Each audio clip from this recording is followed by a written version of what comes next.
علیکم ورحمۃ اللہ وبرکاتہ۔ جی اثر صاحب آپ نے بات کرنا ہے تو آپ آئیے جناب، تشریف لائیے مائک پہ۔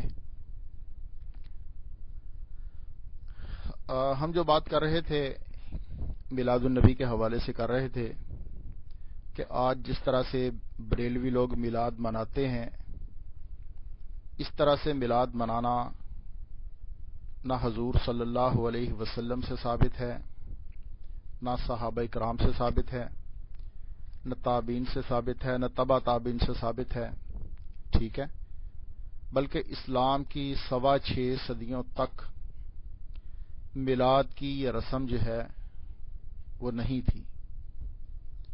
اب آپ حضرات نے یہ ثابت کرنا ہے کہ یہ میلاد جو ہے یہ حضور صلی اللہ علیہ وسلم کے دور سے ہی تھا، ٹھیک ہے۔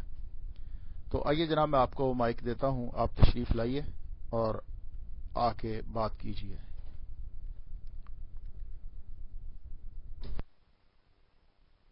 مہربانی جناب، السلام علیکم ورحمۃ اللہ وبرکاتہ۔ الحمدللہ والصلاة والسلام علی رسول اللہ صلی اللہ علیہ وآلہ وسلم۔ شکریہ، آپ نے بالآخر مجھے مائک پر آنے کا موقع دے ہی دیا ریڈ ڈاٹ دینے کے بعد۔ جناب عالی، سب سے پہلے میں عرض کروں کہ کوئی بھی کام جو کتاب اللہ اور سنت رسول اللہ علیہ الصلاۃ والسلام کے خلاف ہو وہ یقیناً کی مذمت و تردید کرنی چاہیے۔ آج کے اس پرفتن دور میں اگر کسی محفل میلاد میں رسوم اور بدعات ہو رہی ہیں، مثلا مردوں اور عورتوں کا اکٹھا مکس ہونا اور بے ریش لڑکوں کا، نوجوان لڑکوں کا اسٹیجوں پر کھڑے ہو کر نعتیں پڑھنا اور اسی طرح غلط روایات کا لوگوں کو سنانا، یقیناً بریلوی اور دیوبندی حضرات اس بات پر متفق ہیں کہ یہ تمام چیزیں غلط ہیں، بدعات میں سے ہیں، رسومات میں سے ہیں، کتاب اللہ اور سنت رسول اللہ علیہ الصلوۃ والسلام کے خلاف ہیں۔ تو جہاں تک ان بدعات اور رسومات کی باتیں ہیں، جہاں تک ان رسومات اور بدعات کا تعلق ہے، تو میرے خیال میں کمانڈر صاحب ہمارے اور آپ کے درمیان کوئی اختلاف نہیں ہے، لیکن اختلاف کہاں واقع ہوتا ہے کہ کیا میلاد فی نفسہ ہی جائز ہے یا ناجائز ہے، اس پر گفتگو ہونی چاہیے۔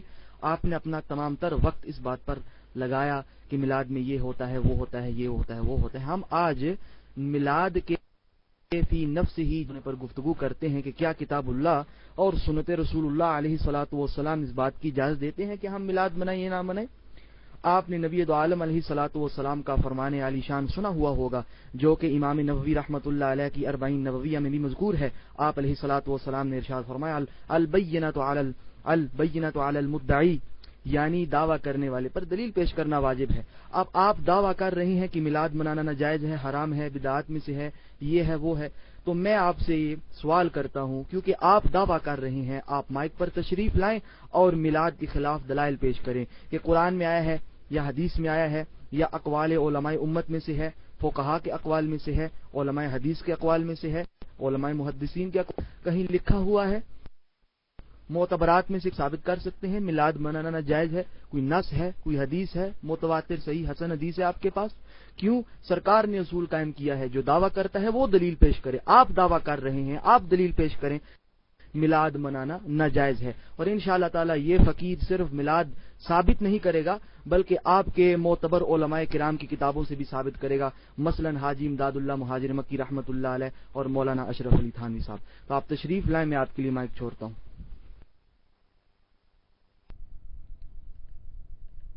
السلام علیکم ورحمۃ اللہ وبرکاتہ۔ محترم، آپ پہلے ایسا کریں کہ بدعت کی اور شرک کی تعریف کریں، ٹھیک ہے، اس کے بعد پھر انشاءاللہ آگے ہماری آپ سے بات چلے گی۔ شرک کی تعریف کریں اور بدعت کی تعریف کریں کہ علماء امت نے شرک اور بدعت کی کیا تعریف کی ہے۔ تشریف لائیے آپ۔